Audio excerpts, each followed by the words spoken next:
I think the most remarkable thing about watching Eddie Redmayne as Stephen Hawking is that it doesn't feel like you're watching Eddie Redmayne as Stephen Hawking. You're just watching Stephen Hawking. Eddie Redmayne, of course, has appeared in prestige pictures before, Les Mis and My Week with Marilyn, and has won awards for his stage work. But this is really on a completely different scale. In terms of an actor, I think surprising us with a new side to their talent, upping their game, it is one of the great moves forward. It's one of the great moments where a career just leaps up to the next level. I was reminded of Daniel Day-Lewis in My Left Foot when I saw this. But I think even then, which was in the 80s, he was perceived as someone a bit edgy, whereas Eddie Redmayne, rightly or wrongly, is often talked about as much for his looks and his background as his acting talent. But this is one of the great acting transformations. It's a metamorphosis. It's like he folds into himself and shrinks into the role. And he's got the mannerisms and he's got the expressions exactly. And even with all the restrictions and the contortions, it's a performance so full of joy and charm, and that word that he used in the interview, mischief. And the fact that he manages to convey all of that rather than just doing an impression is extremely special. And I think even better than that is that it's not just about him either. It's about Felicity Jones as well. It's based on the book that Jane, his first wife, wrote. So it's about their relationship. It's not necessarily so much a science movie. It's a relationship movie. And on the face of it, perhaps Felicity Jones has a more straightforward role as Hawking's first wife, but there's still a great strength to her and stoicism about her. And I was initially worried, actually, before I went in, that she might get a bit left out. But it is as much about her as it is about Stephen, about her own intelligence and her hopes and her dreams. And she is equally great in it. It's a film of just two stunning performances.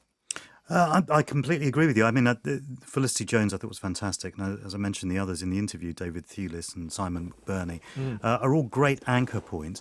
But it was interesting enough. The first film I thought of as well when I saw it was My Left Foot. And what was interesting was that you can, and I mean this in the nicest way, you can see the histrionics in Daniel Day-Lewis's performance now. And with this, because you're stripped of movement and you're stripped of expression in the way that, the broadest way that an actor can, which is using everything, it becomes a much more difficult thing to convey stuff. I mean, there's a lot of, we project as an audience as well. But I thought, as I said to him, I genuinely forgot what Eddie Redmayne looked like at points in the film. I just thought, yeah, you're Stephen Hawking.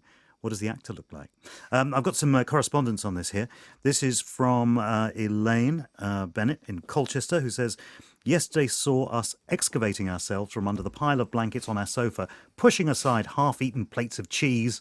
It's just living the dream, isn't it? And abandoned selection boxes and heading out, blinking and dazed into the real world to see the theory of everything. Being one of those university students who studied arts, I didn't know much about Stephen Hawking. Thankfully for me, and perhaps irritatingly for those interested in the man's scientific achievements, the film skimmed over the details of his academic achievements and focused on his relationship with his wife Jane, played by Felicity Jones. As Eddie Redmayne began a remarkable, if somewhat swift, transformation into the wheelchair-bound Hawking we are familiar with, the film's focus switched to Jane's internal struggle. Although her ever-changing haircuts could not disguise her youthful face, which did not quite match up to the more convincingly aged Redmayne towards the end of the film. I found the final act and clever flashbacks quite moving, although I'm going to blame my soppiness on too many whiskey truffles and sentimental movies over the Christmas holidays. Please say hi to the fellow Wittertanies in my family, my sister Gemma and brother-in-law Ollie. Done that. Kevin Matthews says The Theory of Everything is a glossy TV movie that fails to delve far enough into the mind of Mr. or Mrs. Hawking, despite a fantastic performance from Redmayne and good work from Jones and Thewlis. Debbie Patterson says, what a start to the cinematic new year. I'm a bit lost for what to say about this movie other than it is moving and uplifting in equal measures. I've never seen such an amazing physical acting performance as the one that Eddie Redmayne gives. And if he doesn't win a sack full of awards, then I will be very disappointed. Thank you, Debbie. And this is Debbie P on Twitter. Just seen Theory of Everything, and what a great start to 2015. Eddie Redmayne is brilliant, and it's so moving and uplifting. A lot of the focus is on Eddie Redmayne's performance, which is great. But I mean, Felicity Jones is equally great. And okay, perhaps the structure is a little standard. It's one of those biopics, and you often see this, where you are waiting for the big moments. You're waiting for the big moment where he has A Brief History of Time published, or the big moment where he first uses his his voice computer. And you can't really escape those. I think James Marsh, the director, just undercuts them enough for it not to be too cliched. And certainly there are other biopics that have been out recently.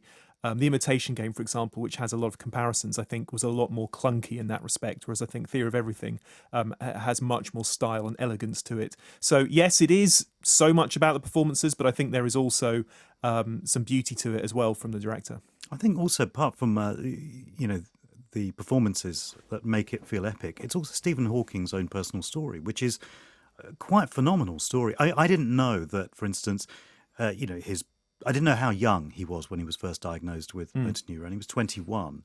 Still at university. Still at university. And the fact that he kind of produced, his great works and got married and had children all after being given a 2-year timeline was news to me. Actually, I knew about his sense of humour because of the examples that I gave, and he also did a sketch with the Pythons at last year, the O2 performances that they did. So kind of know that he's kind of interested in that sort of thing.